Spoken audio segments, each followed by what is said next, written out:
你想我车子买才28万，修都修了33万多。女子硬熬驾车去朋友那里吃酒，不料在去的路上自己一个不留神就撞上了一旁的大货车，所幸双方人都没事。经保险公司简单定损后，车子便被拖到了 4S 店进行维修。由于车子损毁的比较严重，所以自己因 4S 店要求签了维修授权书，以为等着车子修好自己去提车就可以了。可事情并没他想象的那么简单。车主陈女士说，当时自己刚提了这辆车没多久，恰逢苍山的朋友邀请自己去吃酒，可就是在从冯店到苍山的路段上，自己一个不留神就和别的车辆发生了碰撞。车子停下来后，回过神来的陈女士连忙下车查看，发现自己车子的车头已经是面目全非了。来不及多想，陈女士赶忙就报了警。交警判定陈女士需要负全责。在陈女士通知保险公司定完损后，4S 店便让陈女士签了一份维修授权书。随后车子便被拖去了 4S 店进行维修。可这一修就是4个多月。终于在4个月后某一天，陈女士突然接到了 4S 店的来电，工作人员告知车子已经修好了，让陈女士抽时间去提车。本来这是一个好消息啊，可听到 4S 店后面的说辞后，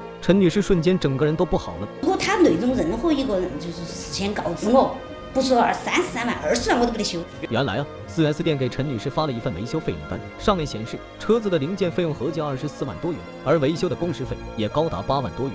整辆车子维修下来，总费用竟然达到了恐怖的33万。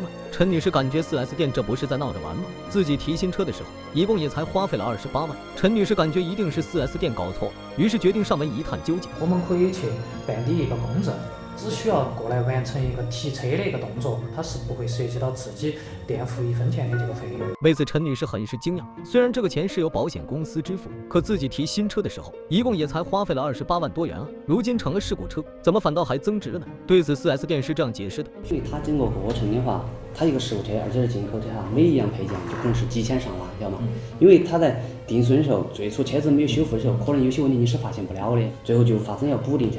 这个变化也是跟他是有沟通的。之后 4S 店称，之前陈女士所看到的结费单，并不是客户需要支付的费用清单，而是厂家 DMS 系统中工时和配件的总价。陈女士或保险公司仅需要支付定损时的24万就可以了。但对于 4S 店的这种说辞，陈女士并不认同，称在长达4个多月的维修期内，自己并没有收到过 4S 店对定损金额和修车费用的任何通知，而是在提车时自己才得知的天价修车费。面对如此高昂的维修费，陈女士认为自己的车子的损毁程度肯定是达到了可以向保险公司申请报废的要求。如果是那么，自己得到的赔付应该是一辆全新的车才对。车子如果说是要修20多万的话，我是不是可以向保险公司申请报废？报废了我还可以赔我个保险公司他赔我个新车的价格。可如今 4S 店没有告知自己定损后的金额，就私自对车子进行了大修，导致保险花给了 4S 店更多的钱，而自己得到的也是一辆修过的事故车，这让陈女士感觉自己的权益受到了侵害。可事实真的如陈女士认为的这样吗？如今陈女士拒绝去提车，4S 店垫付的配件费和工时费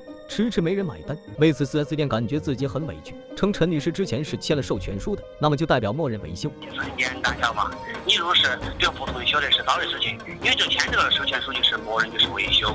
对于 4S 店的说辞，陈女士表示自己不认同。那么在陈女士签了授权书，但 4S 店却没有提前告知陈女士定损金额的前提下，就把车给修了，到底算不算侵害陈女士的权益了？这是有意义。当然呢，是不是对于价格过高部分有意义？也就是说，如果是4S 店修了这个修了之后啊，虽然没有告诉消费者，但是他修了之后，消费者仍然需要支付相应的维修费。对于律师这样说法，陈女士并不满意。她表示，如果不能得到满意的结果，自己还将会向法院提起诉讼。到此事情也暂时告一段落。不知道大家在生活中有没有遇到过类似的事情呢？欢迎大家分享，期待你的留言讨论。我们下期再见。